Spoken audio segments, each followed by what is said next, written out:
ఈరోజు మే 16వ తారీఖు వరకు ఉపాధి కూలీలకు ₹1 కూడా బకాయిలంటువంటివి పడలేదు. పాత డబ్బులు 5 వారాలు పడ్డాయి. 8 వారాలు కూలీలకు డబ్బులు పడకపోవడం వల్ల కూలీలు తీవ్రమైనటువంటి ఇబ్బందులు పడుతుండ్రు, పస్తులు ఉంటుండ్రు, ఆకలితో ఉంటుండ్రు.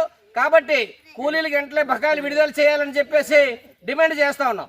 రెండోది, గతంలో సమ్మర్ అలవెన్స్, మంచినీళ్ళు, తట్ట, గుణపం, పార, పేసిప్పులు, అదేవిధంగా ఇక్కడ కిట్లు ఇచ్చేవారు, మెడికల్ కిట్లు. ఇటువంటి ఏం ఇవ్వట్లేదు. మండు టెంట్లో పనిచేసినటువంటి కూలీల్ని ఈ ప్రభుత్వం సోమరపోతుల కింద చూస్తుంది. దుర్మార్గమైనటువంటి చర్య.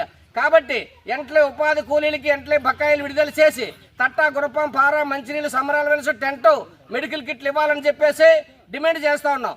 మూడవది, ప్రభుత్వం 1,25,000 కోట్లు ఉన్నటువంటి బడ్జెట్ని ఈరోజు 1,00,000 కోట్లకి తగ్గించేశారు. 90 కోట్లు, 80 కోట్లు, ఇప్పుడు 62 కోట్లు బడ్జెట్ అటువంటి తగ్గించారు. దీనివల్ల కూలీలు డబ్బులు అటువంటివి ఈరోజు సక్రమంగా పడట్లేదు. మెటీరియల్ ఛార్జ్ విపరీతంగా పెంచేశారు. గ్రామాల్లోనే కూలీల కష్టంతో రాష్ట్రాలన్నీ కూడా అభివృద్ధి చెందుతూ ఉన్నాయి.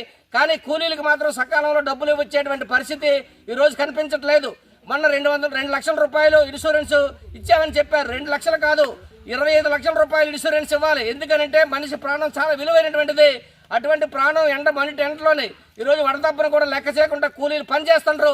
కాబట్టి ఎవరికి ఏ ప్రమాదం జరిగినా 25 లక్షల రూపాయలు ఇచ్చేటువంటి స్కీమ్ అటువంటిది ప్రభుత్వం తీసుకురావాలటువంటి చట్టాన్ని చేయాలని చెప్పేసి మేము డిమాండ్ చేస్తూ ఉన్నాం. అదేవిధంగా ఉపాధి కూలీలే కాదు, ఉపాధి కూలీల చేత పనిచేసినటువంటి వీఆర్పీలకి జీతాలు లేవు, టెక్నికల్ అసిస్టెంట్ల జీతాలు లేవు, కంప్యూటర్ ఆపరేటర్ జీతాలు లేవు, ఏపీఓలకి జీతాలు లేవు. ఈ వ్యవస్థని పూర్తిగా కేంద్ర ప్రభుత్వం పూర్తిగా నిర్వీర్యం చేయడం కోసం తీవ్రమైనటువంటి ఇబ్బందులు పెట్టి కూలీలే ఈ పని మాకు అక్కర్లేదు, మేము చేయలేమని చెప్పేటువంటి పరిస్థితికి ఈరోజు ప్రభుత్వం తీసుకొస్తుంది. కాబట్టి కేంద్ర ప్రభుత్వం ఆటలంటువంటి సాగనీయబోము. కాబట్టి ఉపాధి హామీ చట్టం కావాలి. ఈ చట్టంలోని మెరుగైనటువంటి మార్పులు తీసుకురావాలి. వీళ్ళందరినీ ఆదుకోవాలని చెప్పేసి మేము డిమాండ్ చేస్తూ రాష్ట్రం అంతా, దేశం అంతా వచ్చే నెల 9వ తారీఖున పెద్ద ఎత్తున సమ్మె అనేటువంటిది జరుగుతూ ఉంది. కాబట్టి ఈ సభ్యులు కూలీలందరూ పాల్గొంటారు. ప్రభుత్వం ఆలోచన చేయాలి, మెరుగైనటువంటి విధానాలు తీసుకొని వచ్చి కూలీలకి ఎప్పటికప్పుడు డబ్బులు చెల్లించే విధంగా చేయాలని చెప్పేసి కోరుతా ఉన్నాం. ఇక్కడ ఏదైనా ఆందోళన, నిరసన చేస్తే అధికారులకు ఏదో తలదింపుడు వచ్చినటువంటి ఈరోజు బాధపడిపోతూ ఉన్నారు. కానీ కూలీలు కడుపు మంటలంటువంటి వాళ్ళకి అర్థం కావట్లేదా అని చెప్పేసి అడుగుతా ఉన్నాం. నెల రోజులు జీతం రాకపోతే ఆ కూలీల యొక్క బతుకులు ఎలాగుంటాయి, వాళ్ళ యొక్క పరిస్థితులు ఏంటంటే అర్థం చేసుకోండి.